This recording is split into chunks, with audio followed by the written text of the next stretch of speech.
a big fan of Treat Williams before this. Yeah, I think we've always just seen him and stuff. We even sent it to Rami, who's been on the podcast, and he was like, yeah, I totally recognize this guy. Yeah, everyone knows Treat Williams. Which is a great introduction to Welcome Back to Rabbit Troop Sucks. Today, paying tribute to the recently departed Treat Williams, who will be in our Deep Rising 1998 review today. But yeah, we talked about this a handful of days ago. Mike and I are definitely going to cover another movie, the movie we talked about before. Yeah, that will definitely be on the list in the future. But unfortunately, and by the time all of you listen to this, it has been a few weeks since the unfortunate passing of Treat Williams. All I really read was an unfortunate motorcycle accident where he somehow got cut off and then had to merge into a lane. I don't really know too much beyond that. Yeah, I don't either. But Treat Williams is awesome. He's been in tons of different things. Anything notable for any of you? I mean, this was definitely one. There's a movie that I'm not saying because Mike and I are going to cover it, but... Honestly, no. Like, he's just one of those kind of actors that he's in so many things. And nothing... I feel like he's been in a lot of B-side things. I might be wrong, but I just... In my mind, there's not like one blockbuster that I know Treat Williams from. We did talk about Things to Do in Denver When You're Dead, and Treat Williams is in that film, so note that. And I know The Phantom, which was also tossed around, and that is not the movie we discussed, but could make an appearance one day. Yes, The Phantom. Yeah, I would watch The Phantom, but I feel like that movie sucks. Well, before we just go ape crazy here, hi, we're Rabbit Troop Sucks, and we're a podcast about obscure and forgotten about and sometimes overlooked films. And today, we are joined by Collin. Hi, Collin. Hey.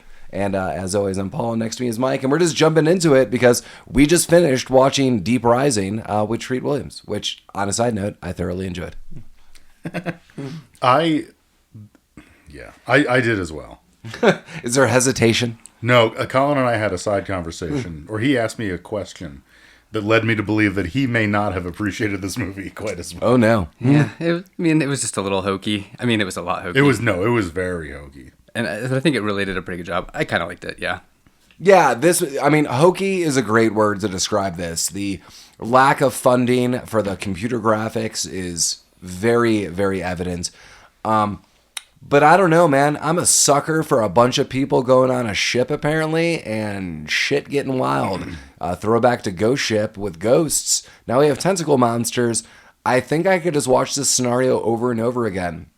Maybe not as much as the scenario of Fallout post-apocalyptic world, which is maybe 1/8 of our podcast so far. just a real thread of a story that everyone wants to see again. Yeah. Yeah. I don't know. This movie is very much like my genre. I love non-future kind of sci-fi horror. And we've got the director and writer of The Mummy writing and directing this film. Same composer as well. We have a couple members of The Mummy in this. So, spiritual prequel to The Mummy. I'm just kidding. But maybe. Yeah, if you like The Mummy's sensibilities, which let's not go crazy. The first Mummy is such a fun film. We're never gonna cover it. That movie. Are you all Mummy 1 fans? Yeah, absolutely. Yeah, totally. Oh, yeah, okay. I was like, that movie is just like the pinnacle of fun for me. This movie clearly does not reach that, I don't know, notoriety, or I don't feel that as much, but there is definitely shades and echoes that you will feel into this. Probably because half the crew is half the crew of The Mummy. Yeah, I think you're right. I think the tone is actually pretty similar. I think a lot of the way they delivered some of their cheesy one-liners is pretty much the same. Yeah. I'm thinking back to The Mummy, and, Brendan Fraser is, kind of, you don't really know which side he's on in the beginning. Clearly, he's obsessed to get back to the city, and people think he's lost his mind, and he's a criminal. In comparison, Treat Williams from the beginning just seems like a okay guy. Yeah. I mean, he's working with a bunch of criminals. I don't really know how it was established how all these people work together. It took me a second as well. He's like the ferryman, essentially. Like, I'm just going to take you here and there. Yeah, like the crew of his boat, which we'll get into. It's him, his like co-pilot, and his mechanic, who is Benny from The Mummy, who probably has a real name that I will never know. Joey. But there's also like a bunch of mercenaries, and I thought they were all part of the same crew at first because there was no. At no point did anyone explain otherwise, but we quickly find out that they're like he was hired to bring them and some cargo somewhere, and he didn't ask questions because he loves money. I like money. Yeah, Yeah. we all do.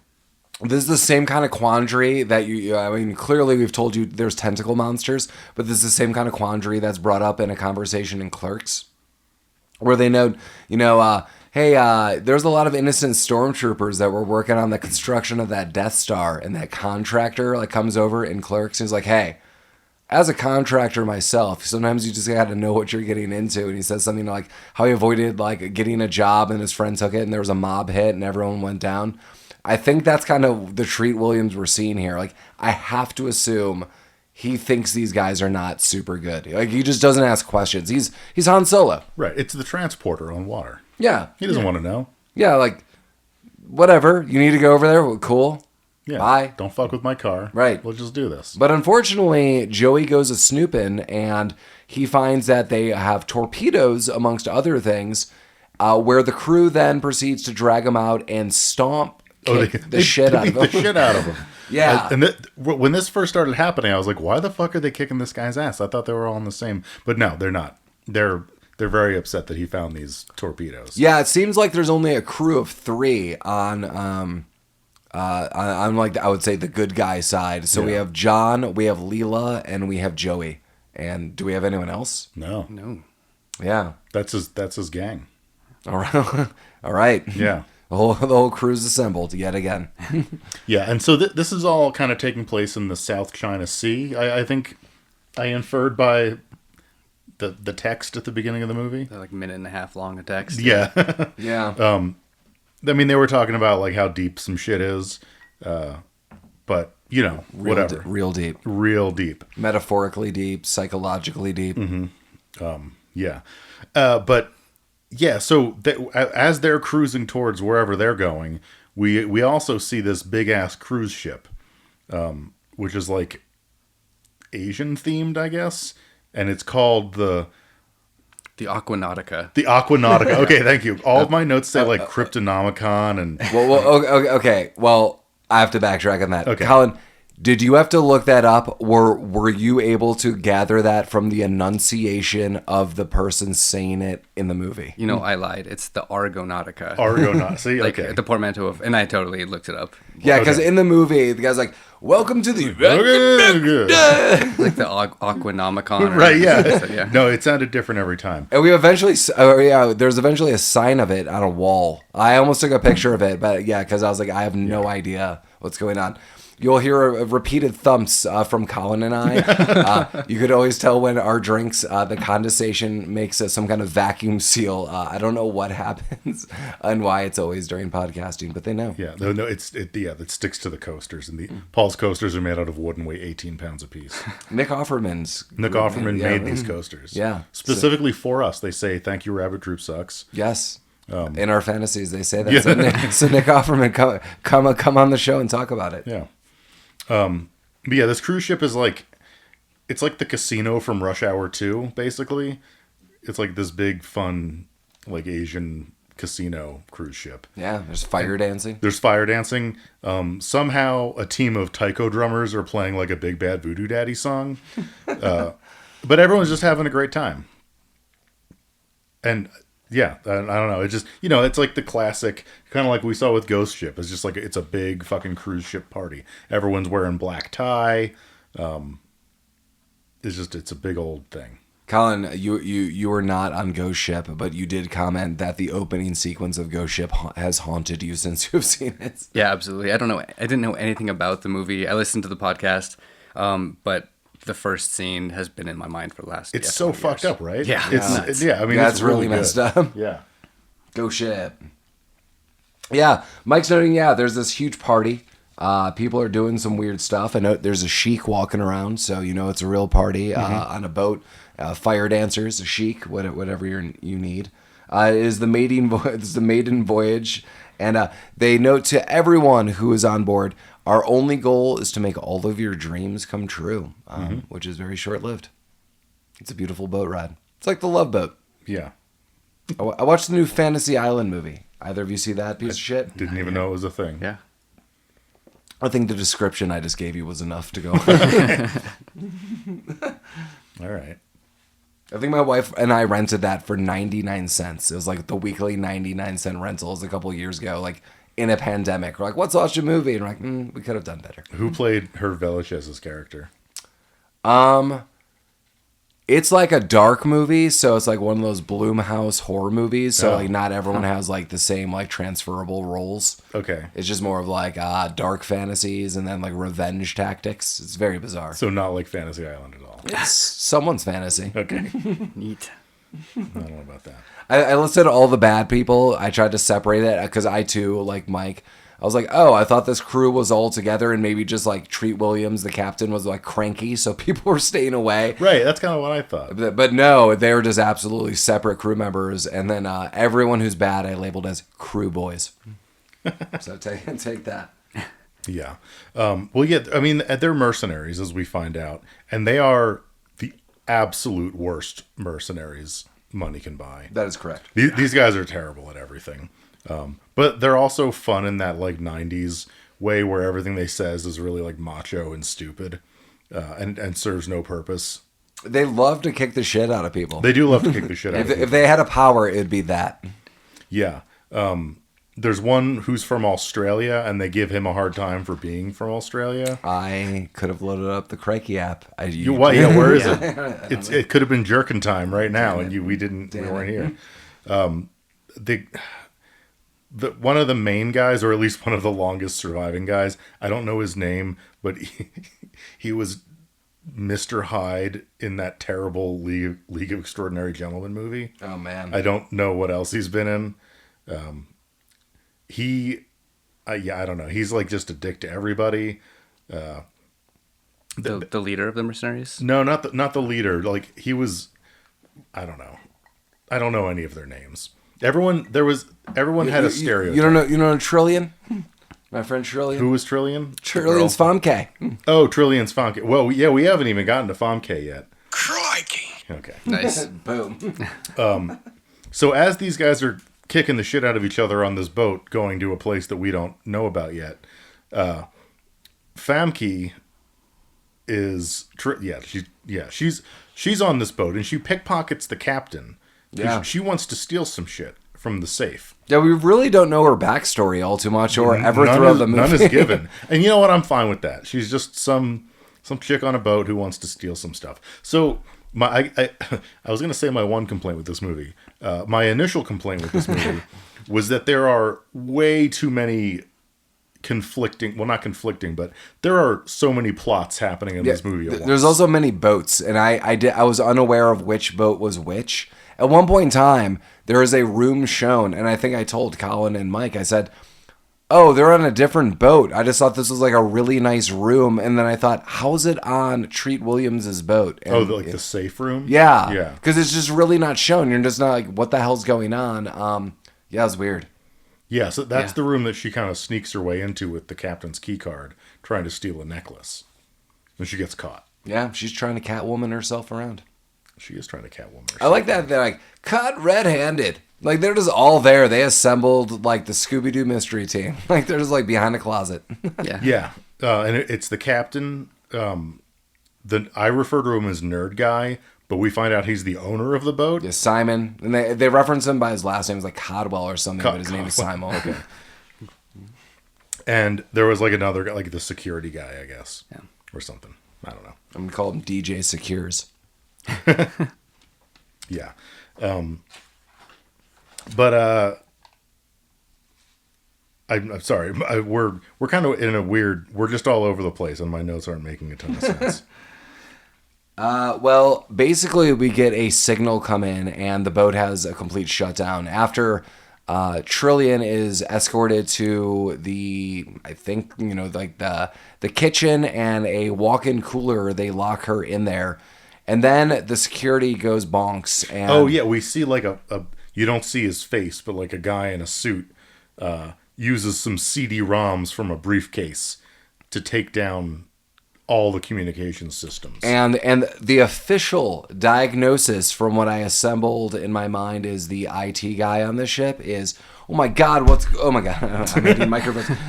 Oh my God, what's going on? And he says, we're having a complete mainframe meltdown. The whole shit's melting down. Right. So that's great to hear, because I don't know what that means in any capacity. I mean, is it like literally on fire? Is it melting? Because that's the worst diagnosis I've ever heard. Yeah. It's crazy. In the mid-90s, you can install 3 CDs and an entire ship just kind of falls apart. Yeah. Colin, if they had a simple driver update, this would have been solved. Yeah, no, easy. They didn't turn on automatic updates. That's the problem. And they're too far out to get the nets now. Yeah, there's no internet where they are. Yeah. That should be the tagline of the film. There's no internet where you are. Yeah. Yeah, so and this is one of those conflicting plot points as this mystery gentleman is melting down the mainframe. And whoa, and quote unquote now, quote, we're sailing blind. Got it. Well, quote. Yeah. Okay. But now, literally the same moment as they are sailing blind, the ship hits something. So they say they're sailing blind, but then there's a guy with sonar that seems to be functioning just fine, because he's like, "Oh fuck, there's the thing. It's coming. It's 100 meters, 90," and they make you watch him count this fucking thing down. Yeah, that only works for me once, and that movie is called Aliens, when like they're clicking and they're like 10 meters, 9 meters. Have you seen Aliens? Oh yeah. Yeah, I mean, like when that's clicking off, you're like, holy shit. This movie, I'm like, I don't know, we're like 10 minutes into it. Why don't you just tell me what's coming? And it comes. And I will say, the scariest scene happens in this film right now. There is a massive like bump explosion, kind of. So the whole ship is rattled upward. Not the scariest part for me, but every single person at this party, at this gala, whatever it is on this boat, they book it. I'm like, okay. And there are trampling scenes and people left for dead. That is kind of terrifying. I mean, people clearly just take one wrong turn, they go down, and I think like one guy's head is like stomped on 4 hard times, like right in front of the camera. Oh yeah. Like another one's like, no, like people are being shoved against walls. Yeah, that's the more realistic, scary scenes for me. Yeah, they showed the huge open kind of ballroom and people are falling floors down in the balconies. From the balconies. Yeah, it's crazy. When that woman got sucked down the toilet, was that creepy for you as well? That was not as bad as people being trampled. This is making me think every time I watch a movie like this, although I'm like, I love this scenario, as a film viewer, it makes me think I never want to go on a cruise ship. Have either of you ever been on a cruise ship? I have not. No, never. I mean, there is really no pull whatsoever for me to go on a cruise ship. I mean, let's go pandemic. People were trapped on cruise ships, half dying for like a year. People were being denied. I always hear like the tainted food or the literal pirates sometimes. Like, oh my God. Or tentacle monsters. And nothing in my mind thinks cruise ship is going to be a good idea here. It's just not for me. It seems like you're on a disease boat floating around, waiting and inviting something bad to happen. Yeah, I mean, this boat was a casino. So yeah. they're really gambling with, everything. I think that's the big draw. I think people just like gambling. I mean, as noted, Rabbit Troop Sucks. Money Sucks. or their lives, Yeah. Rabbit Troop Sucks has been brought to you by Princess. Book all of your cruise ships through Princess. Or Carnival, or whoever wants to give us money. Disney. Yeah, I mean, like, I love cruise ships. Yeah. I've been saying it this whole time. Royal Caribbean, let's go. I mean, it seems... did I say disease box? I said buffet of delights and options and consequences. Your consequences. Speaking of consequences... The big consequence of this monster ramming into this boat is one specific speedboat fell off. Yes. Yeah, so this boat is festooned with lifeboats, like a boat would be, and also, for some reason, a speedboat that falls off and just drifts off into the night to be seen later. Sometimes you just need a spare speedboat. Yeah. Maybe it was like I guess it could have been like, this is how you get to shore when you're what do they call it on a cruise ship? Like embarking when you get to go on land for a minute. We call it Chips Ahoy. Mm-hmm. Okay, That sounds right. so it's the Chips Ahoy boat, but it falls off, and yeah, so everyone's kind of freaking out. People are getting trampled. A lady runs into the bathroom and gets sucked down the toilet by something. So we soon find out that this has been the deep rising to fuck this boat up. We don't know what it is yet, though. Yeah, so now we're back on Treat Williams' boat, and they are noticing that things are going a little weird, but there's also a lot of hostility between crew boys and the Treat Williams crew. And I think I was just jotting down some notes. Isn't it kind of abrupt that there's basically like, we're in charge now, and we're going to go to this boat, and you're just going to do it. We're going to leave this woman here, and... Yeah, basically. So, like, Treat's driving the boat, and he sees some of these mercenaries, like, bolting a rocket launcher or something to the front, and he's like, what the fuck are you guys doing? Of his boat. Yeah, and they're like, oh, so this just in, shut the fuck up. We're in charge, keep going, we're doing some mutiny shit. This is when they run into the fucking speedboat. And they get real fucked up. Yeah, and this is where... so we're dealing with tentacle monsters. Well, we haven't seen any of that yet. We were very unaware of what's happening. Clearly, spoiler. Mm-hmm. Tentacle monsters. But, I mean, we're living in this weird, fictitious world where there's just a ginormous monster with just ginormous tentacles. And people are dying and all these things. And I'm believing it. But you know what I'm not believing? That Leela is hooking up with Joey. There's not a goddamn way this is happening in any life, in any possible world, fiction or not. This is where this movie shattered me. When these two were making out, I'm like, no, sir. I thought she was joking. I also thought that, Collin, because, okay, so Joey gets the shit kicked out of him, and, you know, he's Benny from The Mummy. He's the same kind of guy. Like, hey, I don't know what's going on. I'm kind of mousy, but I'm going to be weird and creep around. And, Collin, I totally agree with you. So I thought she was kind of being nice. Like, we're crew members. I'm like, I'm going to give you, like, a passionate, like, sexy kiss because you're bleeding all over the place, and now we're kind of being held hostage. So I was like, they're just friends, and she's kind of like punking him a little bit. Yeah. No, they have a relationship. It's noted, and they then make out later, and it's super bizarre for me. And I normally don't note this, but I'm like, no, sir, that is not happening. Take that. You think she's too attractive for him? Think, yes. Okay. Like a million times. Like, I think she's the most attractive person in this movie, regardless of anyone's sexual preference. And that dude looks like he is in desperate need, not of just a shower, but maybe like some kind of hosing that would de-oil you. Well, he's a ship's engineer. He's covered in grease. Yeah. Right. So yes. Yeah, I mean, I think they just shoehorned it in so they could have an emotional moment later. But yeah, he's really hot and cold with those emotions too.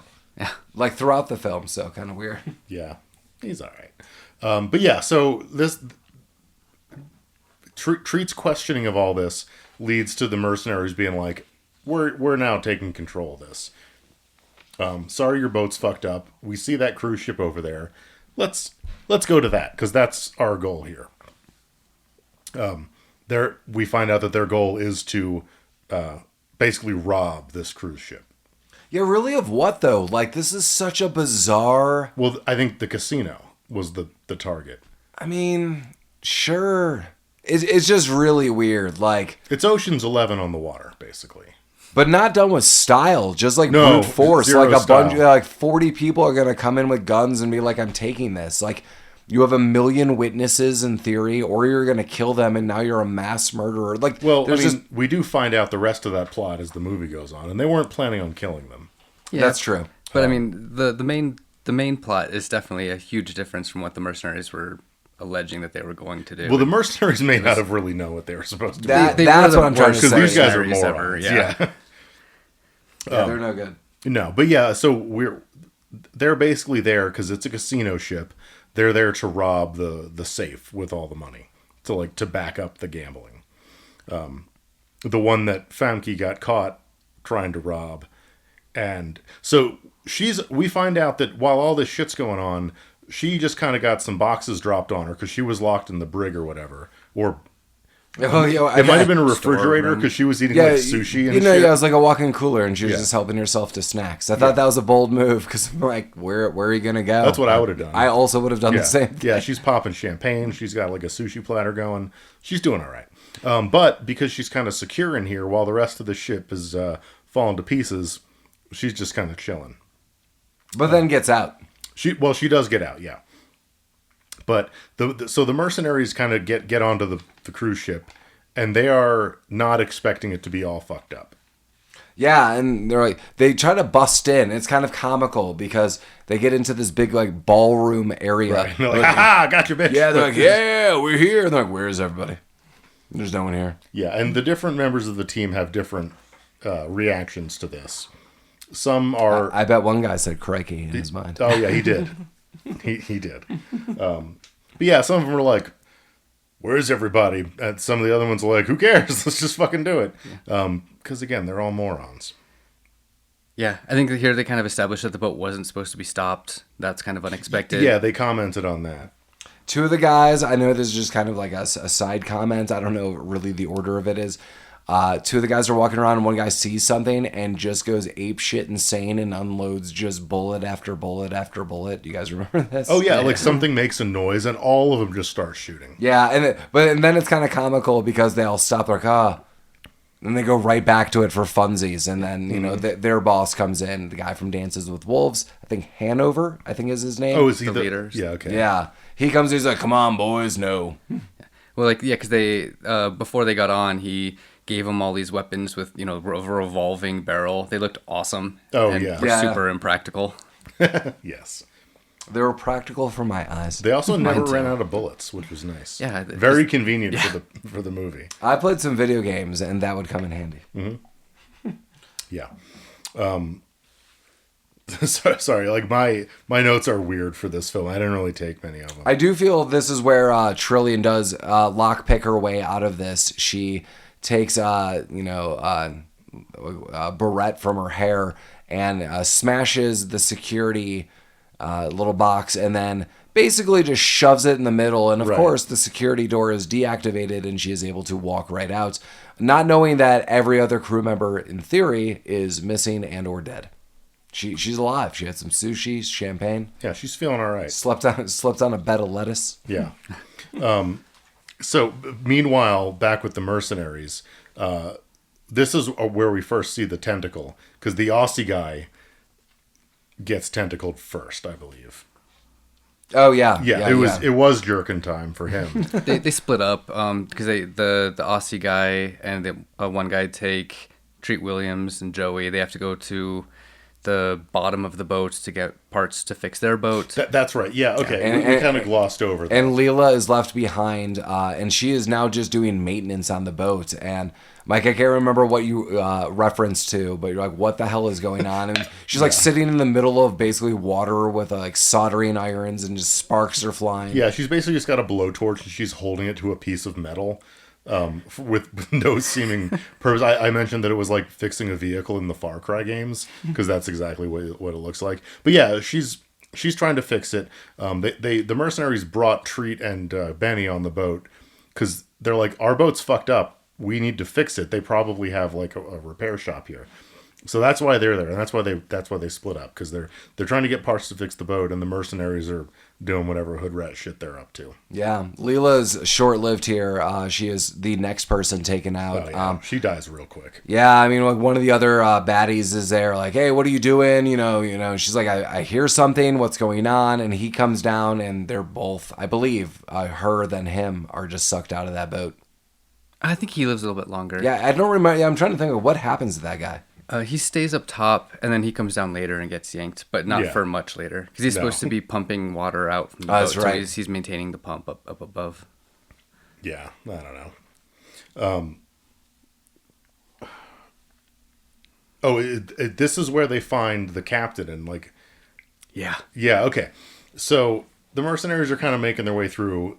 So far, only Aussie guy has died, but they're starting to realize that shit's not super cool. And they find Famke walking around, and they take the key card from her, and they go to the whatever captain's quarters bank vault thing, They open it up because this is their ultimate goal here. As soon as they open it up, what I believe was the security officer fucking axes one of the mercenaries directly in the face, which was kind of awesome. Yeah, it was pretty cool. And then the mercenaries just open fire. And I believe the only survivors at this point were the captain and nerd guy. Yeah, rich guy. Yeah, and some of the other baddie crew, as noted, is split up, and they're getting sidetracked real quick. Like, one guy's looking at weird porn on the wall.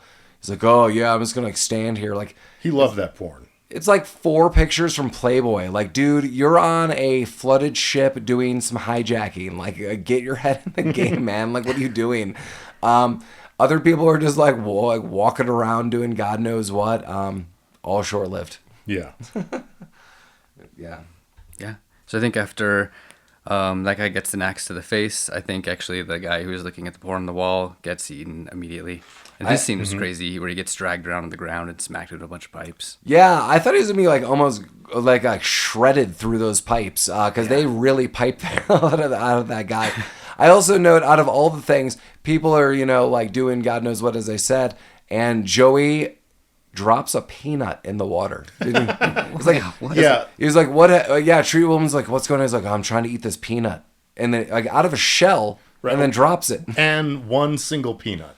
Yeah. And yeah, so we haven't really talked about Treat Williams' demeanor in this movie a ton. It's very like kind of sarcastic and cavalier. Yeah, very cavalier. He's like, you eating a peanut? He is not nearly as concerned most of the time as he should be. I like his attitude in this movie. I do as well. Here's a fun note. I've seen this movie, and I've seen it in the theater, and a couple things triggered me to remember some things. I thought I had only seen clips of this movie. I have straight up seen it, but I have not seen it probably since 1998. So seeing some of this, I was like, oh my God, like, oh, I remember this or that.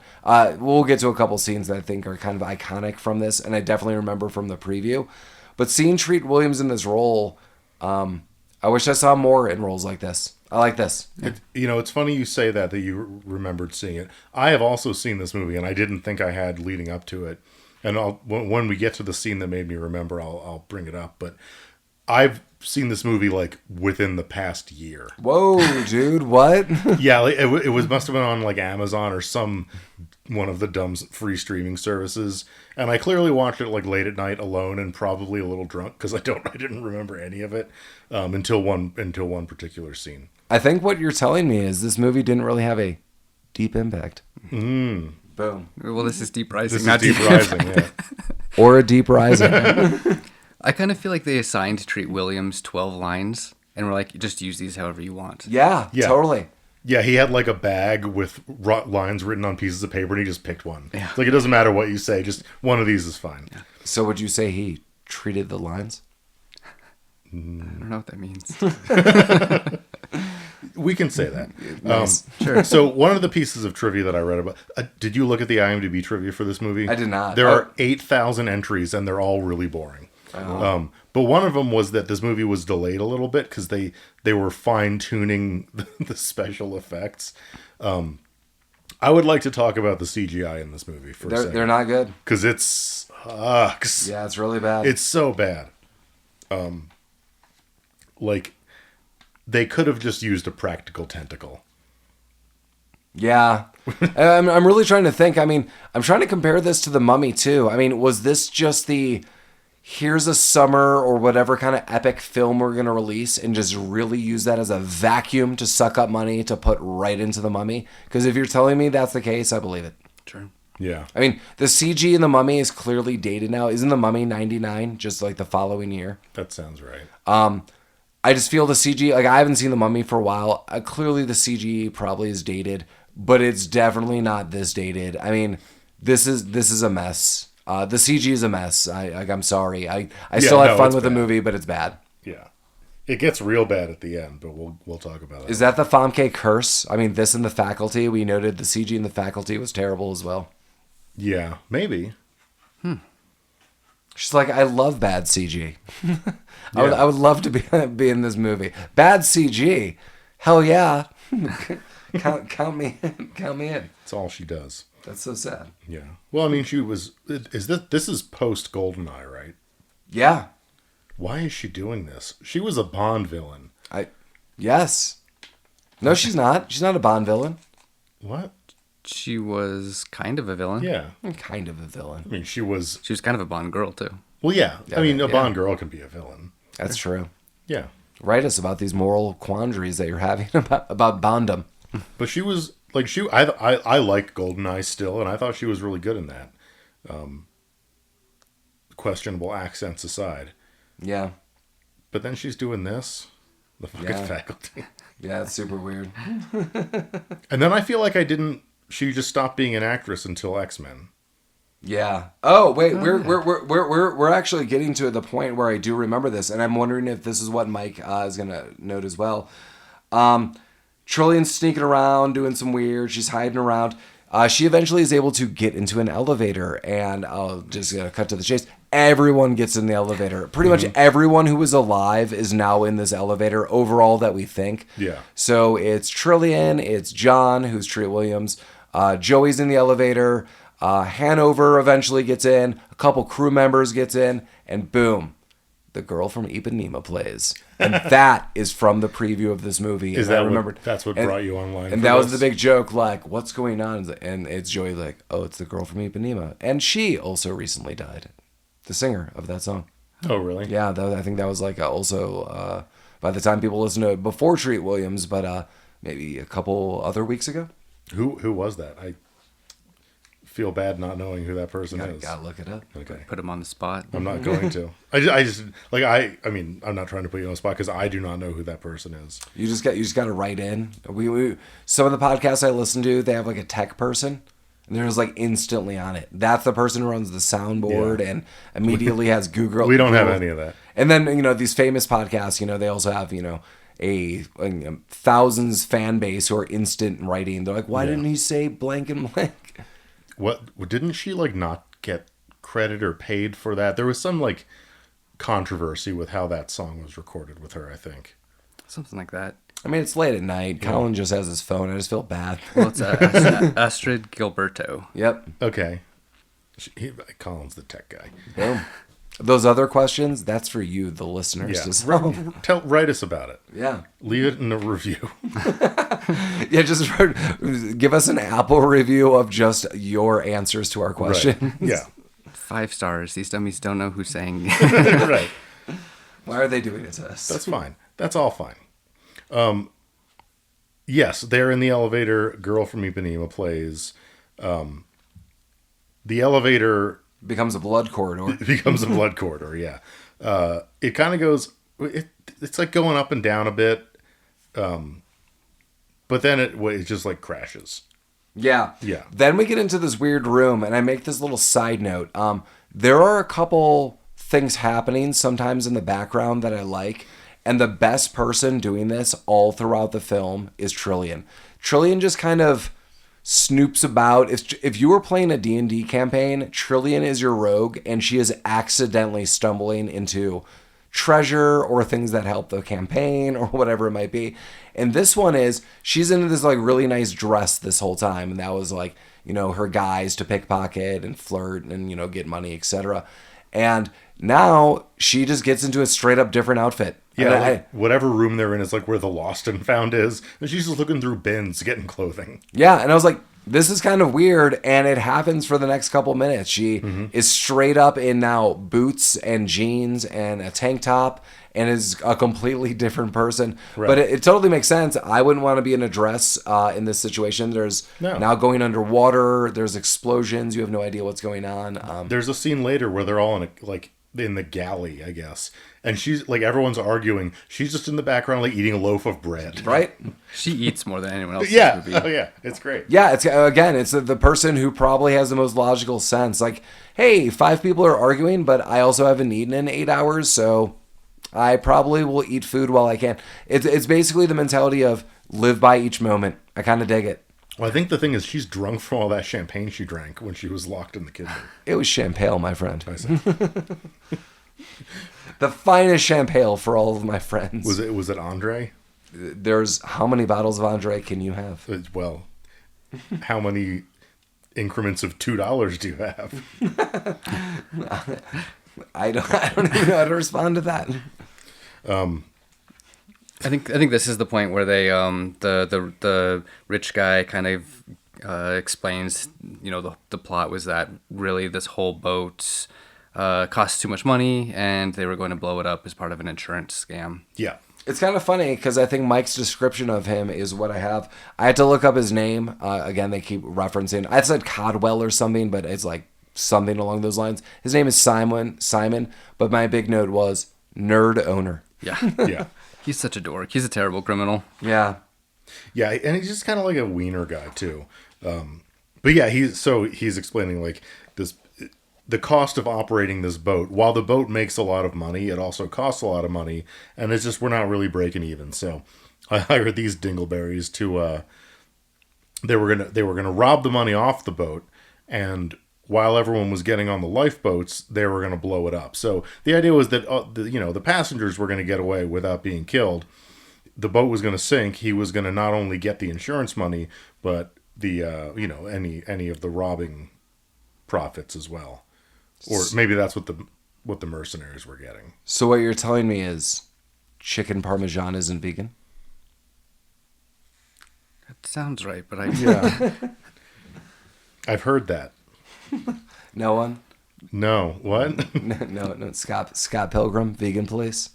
Oh, no, sorry, that was a whoosh for me. yeah, me too. Sorry. Come on, guys. You both play bass. What's going on? That guy's a bass player. Yeah, he was. Let's get with it. Chicken parmesan is not vegan. Well, It's been a while since I've listened to Sex Bomb. yeah, I'm an ovo-lacto vegetarian, so I don't... Some would be. yeah, I know. I can't read part of my note, but we Okay. got Hanover, who's the lead bad guy, kind of. At least like the guy in charge of all the other like mercenaries. Yeah, he's the guy from Dances with Wolves. Dances with Wolves, yeah. I like this guy's character overall because he more and more likes Treat Williams' character. Yeah. From the beginning, he's like, "You're not picking up a gun. You're under my control."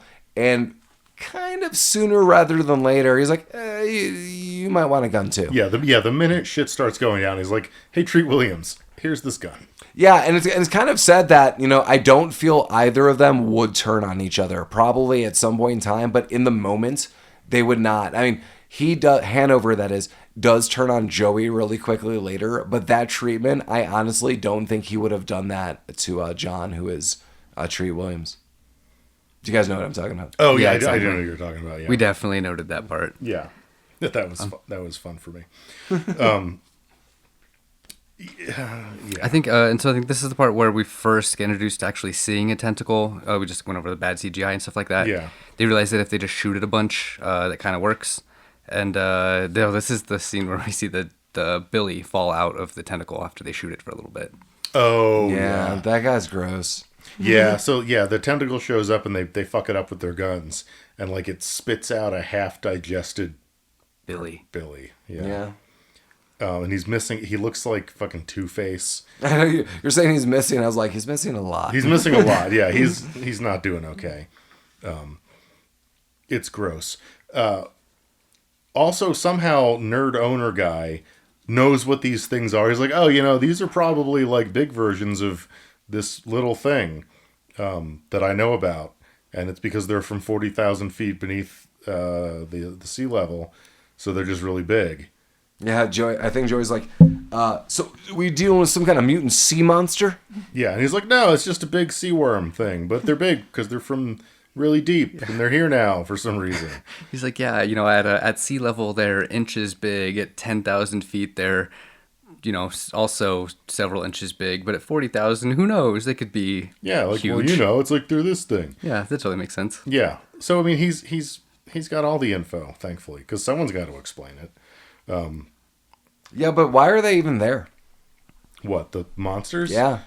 That's not so explained. that is That's not not important. explained in this movie. I mean, it's like, whoops.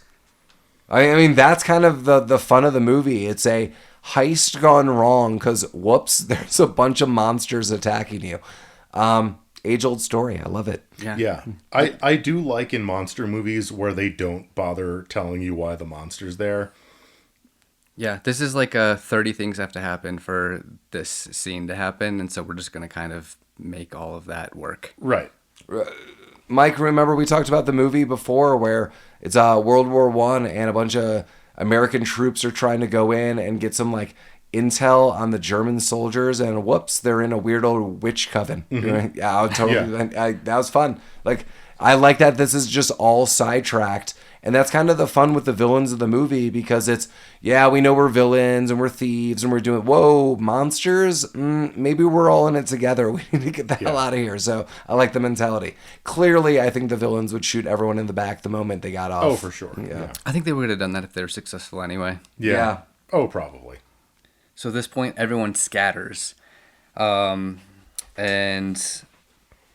the captain ends up getting eaten pretty quickly. He gets pulled through some grates.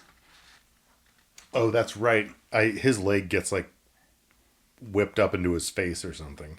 Yeah. It was, yeah, I don't know. I found his death kind of amusing. Did you feel... I did, yeah. So, I think I've been trying to test the soundboard with you, Mike, and I feel that's the one. I don't need to test it anymore. We just need to throw in damn every few episodes. That's a good one. I won't use any other ones, but like now that we've got damn, I think we're good. Okay. I think that's wise. Yeah. We just need it's like the easy button from Staples, but Just damn. just damn. Yeah. Damn. I wish we had a guest star do that for us. I don't know who that'd be, but Okay. Just pick someone up on Cameo. Just go, damn. that's really good, Collin. Yeah. Yes. We need to find someone who's a credibly discounted sale. We just would like you to say damn. Can we program specific sounds to the pads on that thing? I think so. Yeah. Damn. Now we're talking. You should try Sam Levine. I know he is a really active Cameo. Okay. Damn. I don't know who that is. He's one of the nerds from Freaks and Geeks. He was in Oh, Glorious yeah. Bastards and stuff. Oh, that guy. Yeah. Sure. And he could be like, damn. Yeah. Or you just come on the show. So, whatever. Yeah. We could have him do it live. We take guests. Yeah. Okay. Yeah, I think is this the time where we find out that John and Hanover have to go into the water themselves? Yeah. And hold hands. Oh yeah, because the path is blocked, so they have to do the fucking Poseidon adventure, swim to the other side thing. Yeah, this is kind of a fun move because Treat Williams is like, well, someone needs to go in this water and find out what's going on. Treat Williams says, "I'll do it, but you're coming with me," and it's to Hanover, and it's again this weird mutual respect, and he clearly was like, "Nah, man, I don't want to go." He's like, "Nah, we're both going." And he's like, "All right." Yeah, fine. Yeah, he totally agrees to it. So I kind of like this union. Yeah, it's a good team up. Yeah, in a weird way.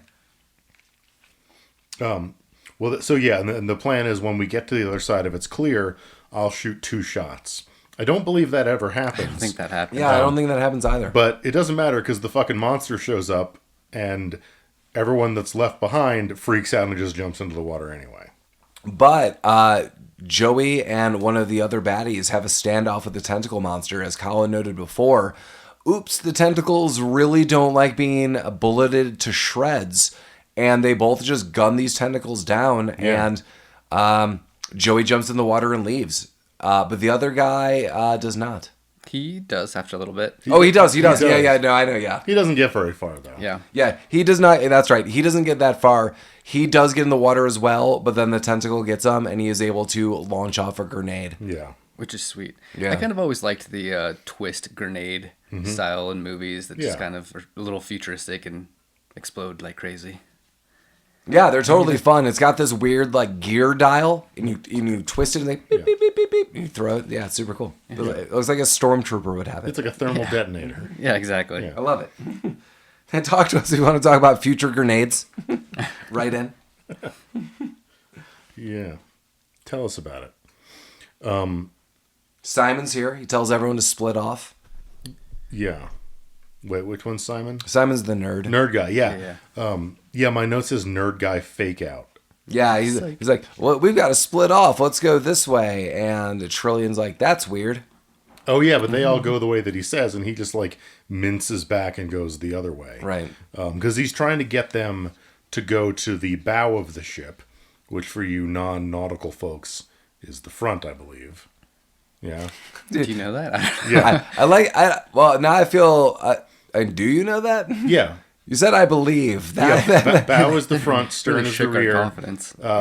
Port is left, starboard is right. Yeah, because I mean, honestly, you were saying that, and the whole time I was like, "Shit, this guy knows what he's talking about." But then you threw in the "I believe." No, yeah, I am confident in saying the bow is the front of the ship. Nice. And the bow of the ship when they get there is really fucking gross.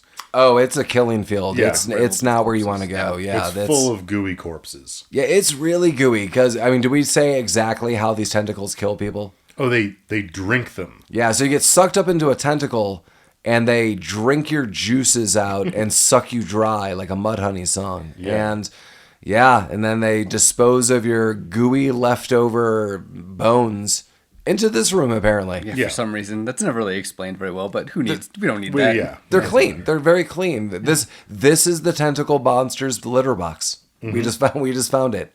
It's super cool. It is super cool. Is this where we see the big boy, or is that in a little bit? That's a little bit. I That's in a little bit. Okay. That's another movie. Yeah.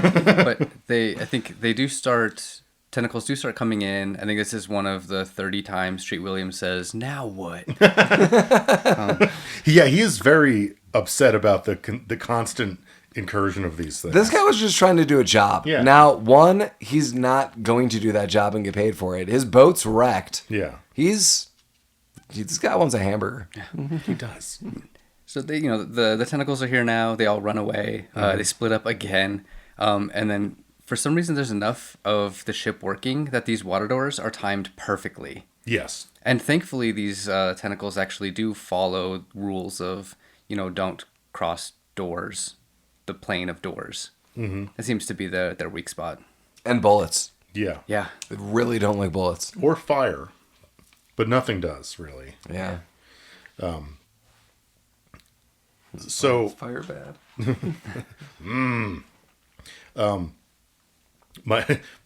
I don't usually like to narrate what my notes say, but I'm gonna do that a lot in this one. I think my next line is Benny bait.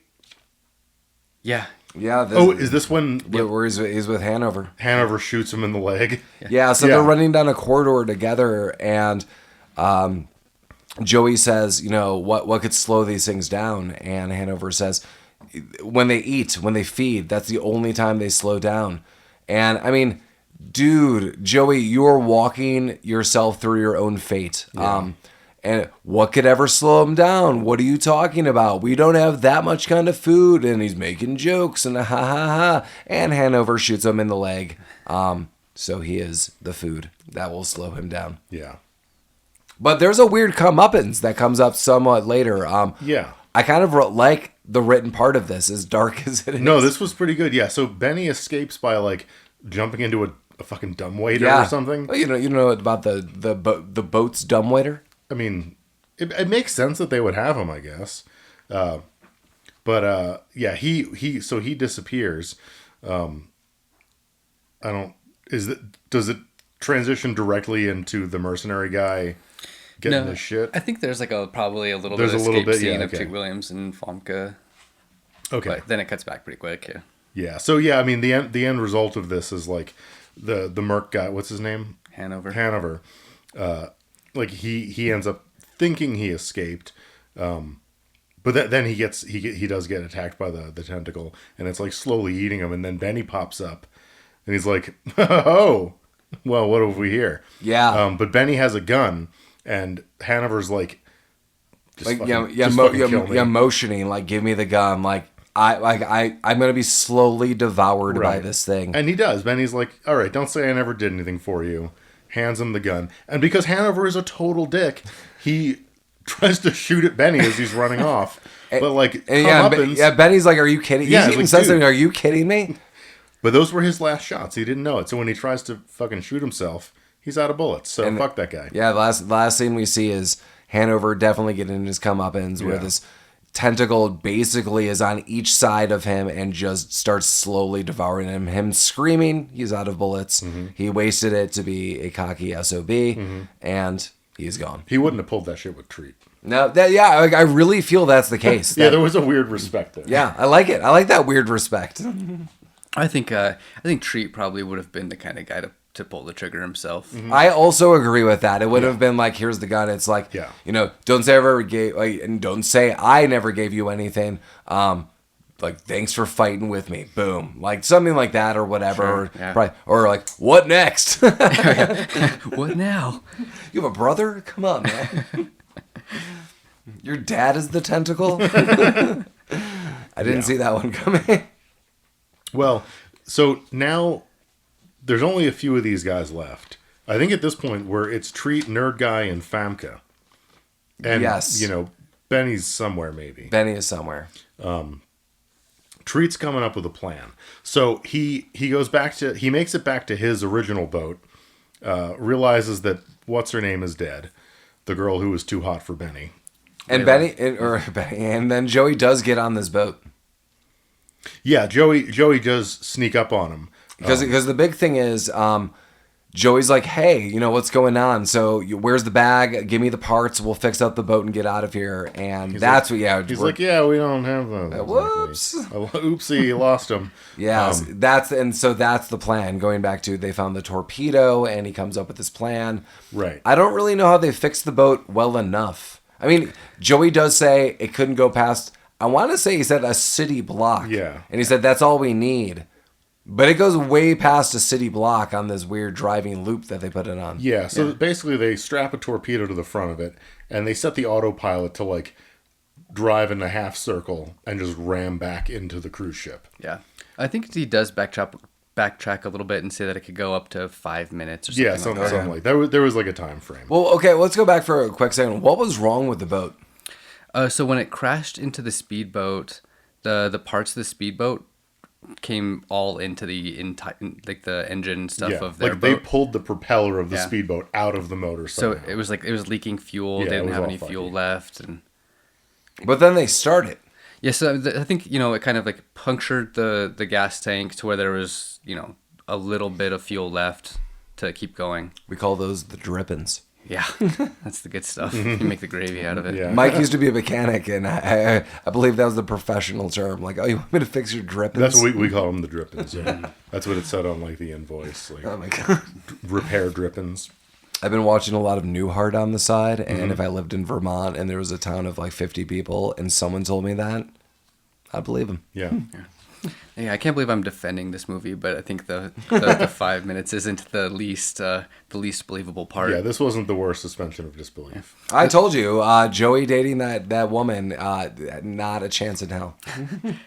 Plus, there's the gaping hole that never seems to quite fill up with water. Yeah, the one that she was trying to that she was just like blowtorching, just spraying with fire for some reason. Yeah, when she floated out of it, the water flowed right in. It sealed it shut with his watery powers. That's how boats work.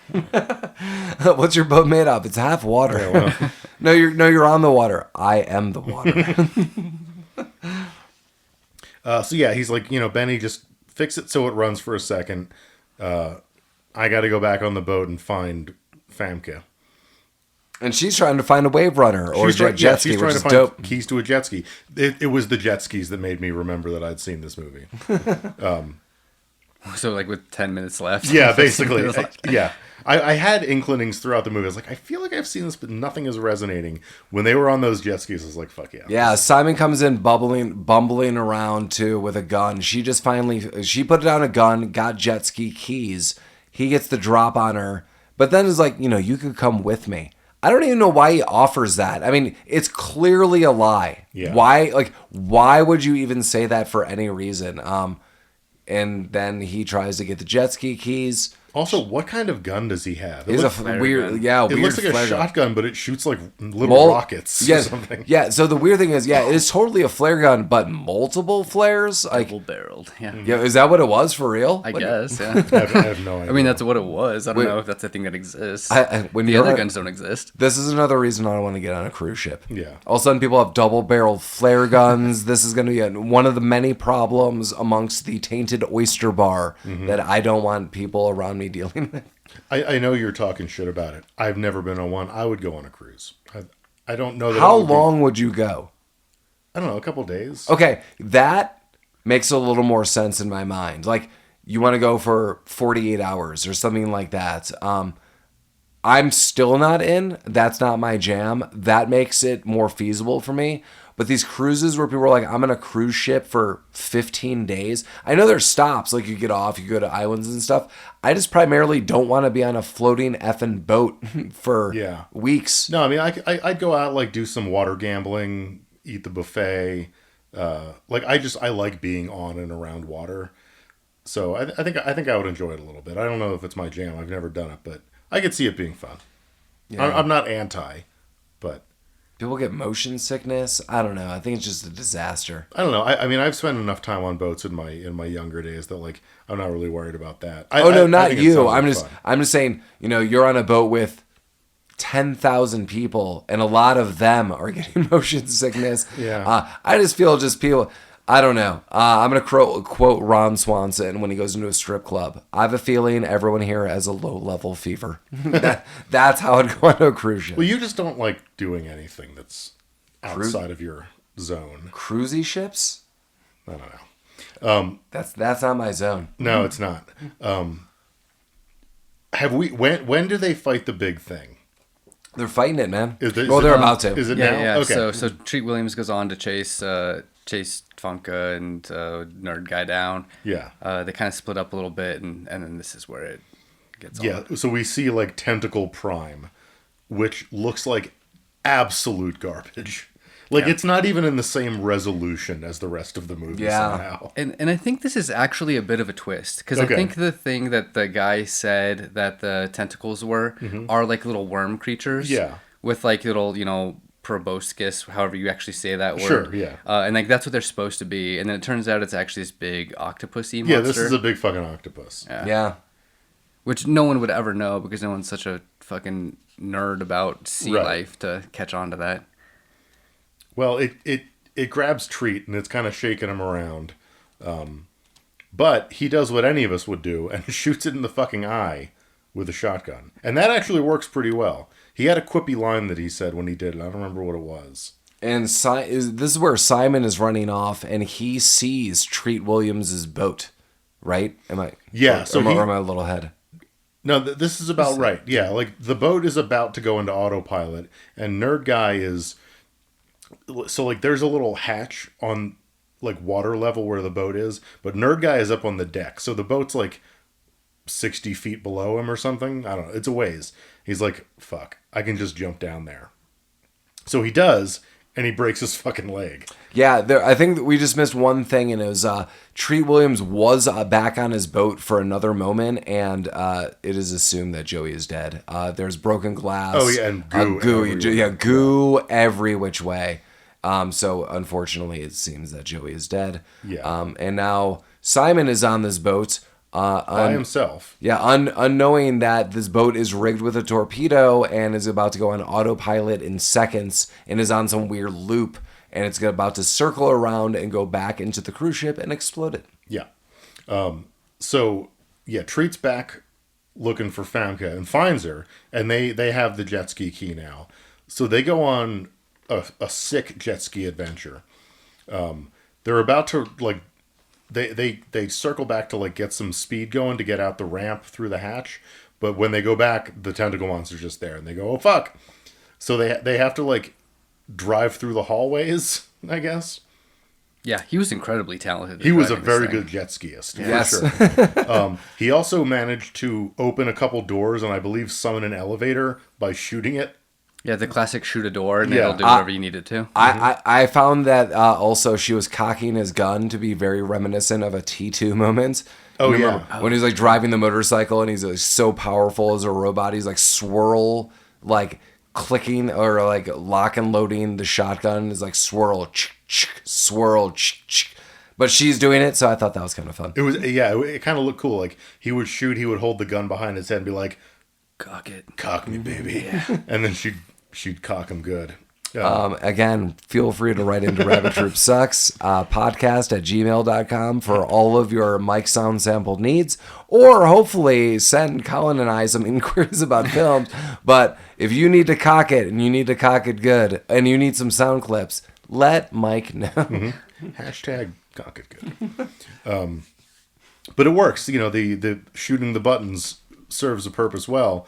and they do get out of the boat right at the moment when the other boat with the torpedo circles back. Sort of. That boat with the torpedo does impact the other boats, and they do have to get through the massive explosions that are running through the boat then to make that sweet last jump. Yeah. But they do, and they're out. And it's nighttime, and they drive to an island that they could see from the boat, and when they get there, it is daytime. Yeah, and he's like, shot to shit. Magically, the jet ski lasted long enough to get them to this sweet, sweet island. Yeah. So it's like, well, we're on this island. It looks nice. You want to fuck? And Famke's like, yeah. Definitely. But who shows up? Cockblock and Benny crawls out of the goddamn water. He's like, hey, guys, I saw you kissing. Should I go back? And they're like, oh, Benny, you piece of shit. Yeah, and when they were on the boat before, he asked about Leela. He's like, what about Leela and Tree Williams? She's like, she's no. Yeah, and he's kind of sad. He's like, that's like a bummer. I'm like, dude, that's your girlfriend. Like, oh my God. Well, and to Paul's point, he's not doing better than this. That was peak relationship for him. Yeah. Oh, God, yeah. They did spend about a minute, like, letting it, like, watching him while he's trying to fix the engine, stuff like that, cries. He cried. He had a slightly emotional moment. Yeah. But this is the next morning, so we're over. It's a new day. Yeah. And yeah, so Joey says a bunch of stuff, and it annoys both of them. Joey. Stop talking, Joey. And then they hear some tree monsters, and they're on like basically Skull Island, apparently. Yeah. Yeah. And some trees can cave in, and you see a bunch of things going through the trees that only giant things could go through. And this led to a sequel that never happened, unfortunately. Was there supposed to be a sequel? I doubt. Because honestly, if there was a sequel starring Treat Williams, Famke, and Benny that started the minute that this movie ended, that'd be totally fun. I'd rock that. Oh, hell yeah. Yeah. The soundtrack is really weird. As I noted throughout the movie, at one part I was like, this has to be the same person who composed the Mummy soundtrack. Collin looked it up. It is. But before it, there's some weird digital harpsichord. Yeah.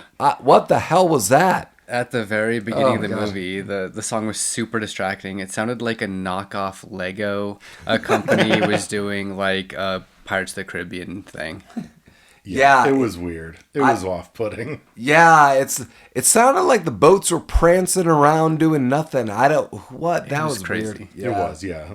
But I didn't notice it for the rest of the movie, so obviously he stepped up his game or something. They figured it out eventually. Yeah. Before we get into our final synopsis, again, I gave you the email. Feel free to reach us there, rabbittroopsucks.com, the proper website.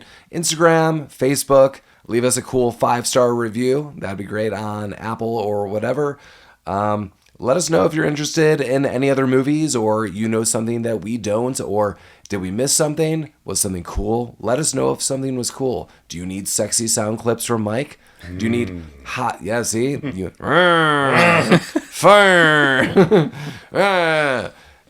All sorts of groans could be yours. But yeah, let us know.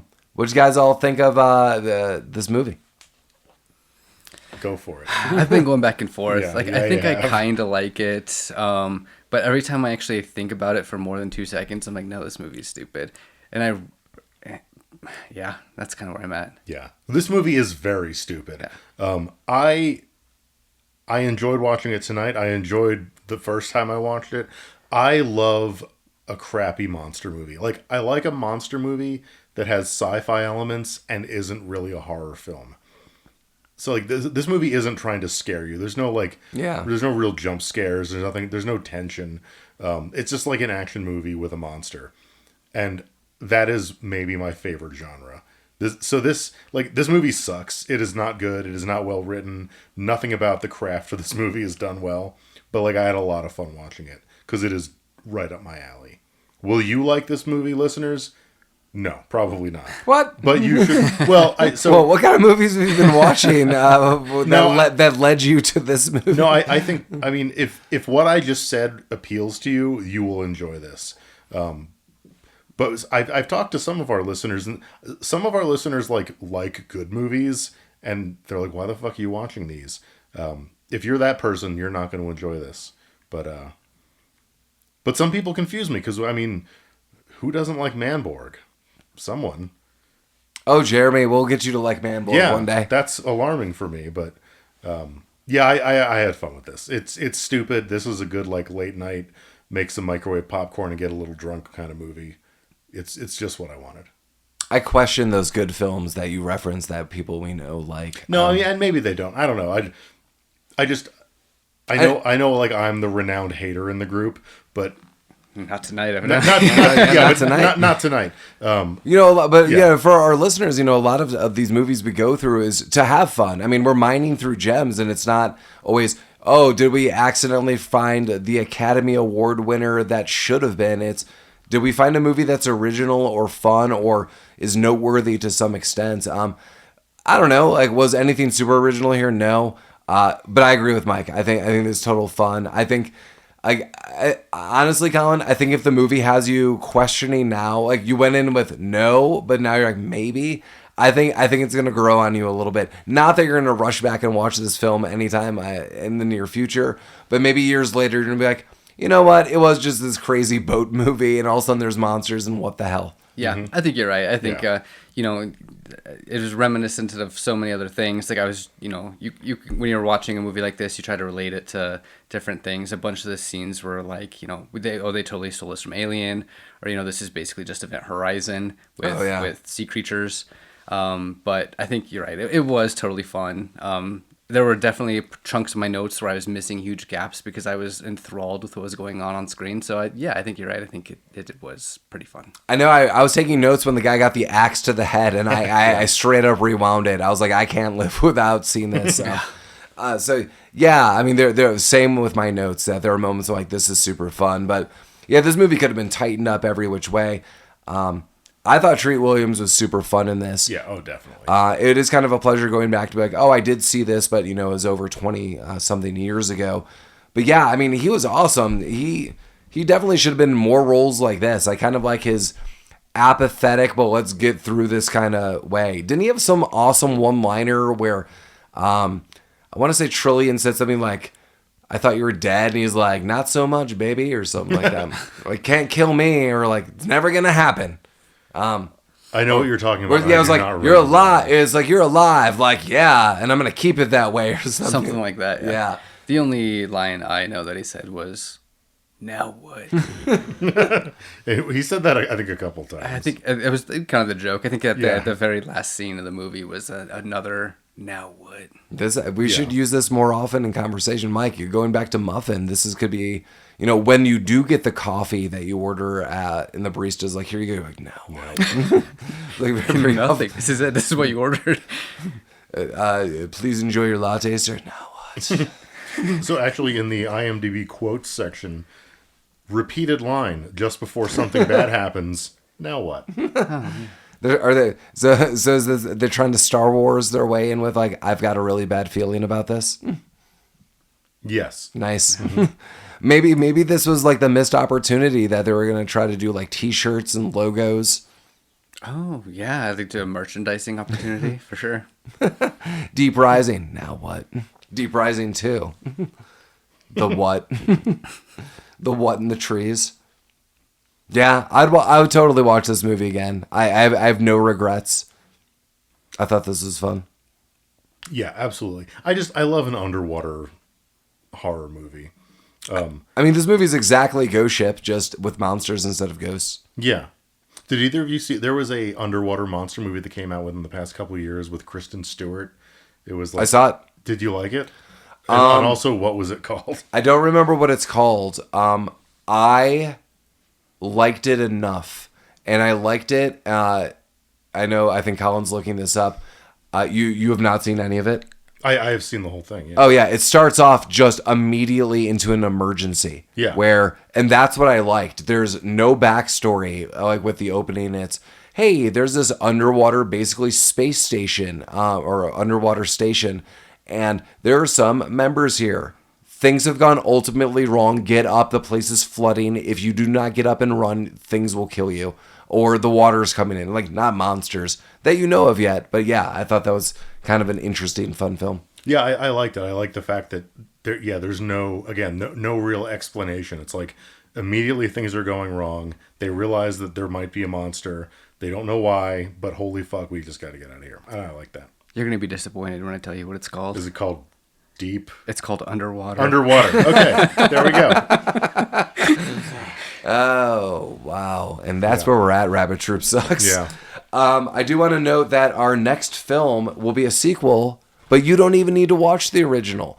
We're going to be watching Cyborg 2, Glass Shadow.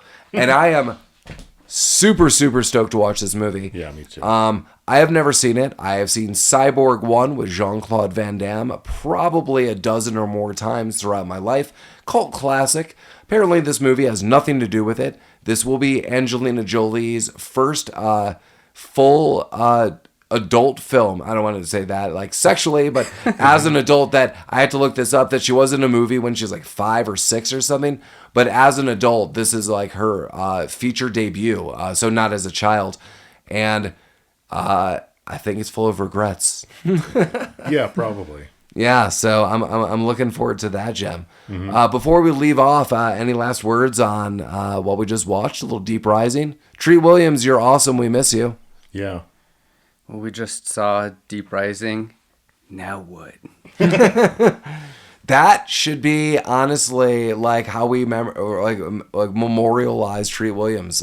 We'll definitely be using the now what going forward. Definitely hashtagging it. Super unfortunate. I just do want to note that everything I quickly read about his passing was every single person thought this dude was super nice.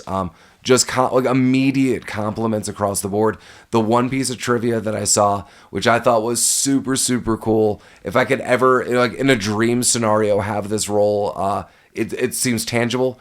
He was an uncredited member of the Echo Base Rebel Assault Team in Empire Strikes Back. That's awesome. And when he passed, Mark Hamill posted a picture of him and the both of them together. So, Rebellion forever, Echo Base forever. Damn, Treat Williams. Yeah, and just a quick shout out, like any of our motorcycle riding friends, like be careful. It's super dangerous. I used to ride. I have not since I've lived in Denver, because honestly, riding a motorcycle in Denver kind of scares the crap out of me. But if you choose to, just please be careful.